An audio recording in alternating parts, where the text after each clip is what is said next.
PCOD यानी polycystic ovarian disease और polycystic ovarian syndrome is becoming one of the most common endocrinological disorders affecting adolescent girls as well as adult females. ये एक rapidly बढ़ती बीमारी है जो हमारी OPDs और लैब्स में आती रहती है। तो आज हम इसके बारे में कुछ जानेंगे, नेमली इसके कॉजेज क्या होते हैं, इसके सिम्टम्स क्या होते हैं और इसका मैनेजमेंट कैसे किया जा सकता है। तो सबसे पहले समझते हैं पॉलीसिस्टिक ओवेरियन डिजीज एक्चुअली होता क्या है। जैसा कि हम सब जानते हैं, हर फीमेल में 2 ओवरीज होती हैं। पॉलीसिस्टिक ओवेरियन डिजीज जिन पेशेंट्स को होता है उनमें ओवरीज में छोटे छोटे या बड़े बड़े सिस्ट बन जाते हैं और इन सिस्ट के अंदर स्पेसिफिक फ्लूइड होता है जिसकी वजह से ओवरी का ओवरऑल वॉल्यूम बढ़ जाता है।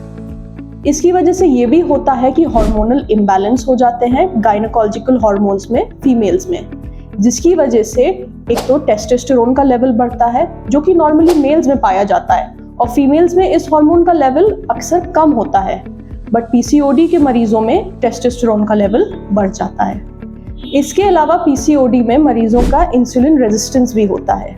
इंसुलिन रेजिस्टेंस मतलब इंसुलिन निकल तो रहा है और रिलीज हो रहा है पैनक्रियास से, पर वो जाके अपने ऑर्गन्स पे अपना प्रॉपर इफेक्ट नहीं कर पा रहा है।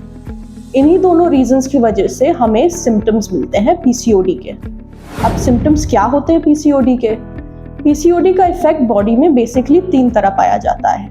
हार्मोनल इम्बैलेंसेस की वजह से बेसिकली मेंस्ट्रुअल साइकिल में या पीरियड्स आने में इशू होता है, या तो उसकी शुरुआत में या फिर साइकिल की रेगुलरिटी में इश्यूज आते हैं।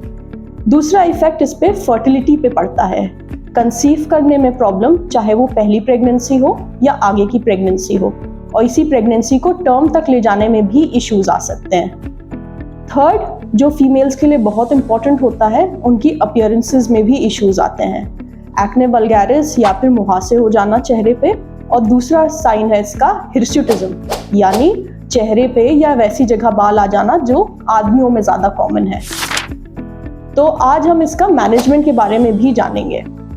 क्योंकि इसका मेन इशू हार्मोनल इम्बैलेंस से है, तो सबसे पहले हमें इसके डायग्नोसिस बनाने के लिए हार्मोन्स का लेवल देखना पड़ता है। इसके लिए हमारे पास कई पैनल्स होते हैं, कई लैब्स में ये PCOD पैनल के नाम से जाना जाता है, और हम common gynaecological hormones including testosterone इसमें मेजर करते हैं, स्पेसिफिक रेशियोज निकालते हैं। इसके अलावा अल्ट्रासाउंड पे हम स्पेसिफिक ओवरीज के सिस्ट भी देख सकते हैं और ओवरी का वॉल्यूम भी मेजर कर सकते हैं। मैनेजमेंट में हमारे पास या फिर ट्रीटमेंट में हमारे पास 2 ऑप्शंस रहते हैं, एक तो लाइफस्टाइल मॉडिफिकेशन और स्पेसिफिक ड्रग या ट्रीटमेंट मॉडिफिकेशन या ट्रीटमेंट।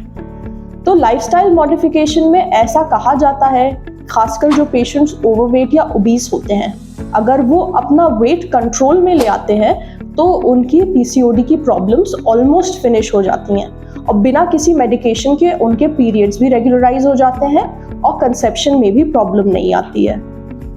अगर वेट लॉस की वजह से या वेट लॉस करने के बावजूद भी पेशेंट्स को PCOD के इश्यूज परसिस्ट करते हैं तो हम पेशेंट्स को मेडिकेशन स्टार्ट कर सकते हैं। ये मेडिकेशंस उनके साइकिल के रेगुलराइजेशन के लिए भी होती हैं और कंसेप्शन के लिए भी।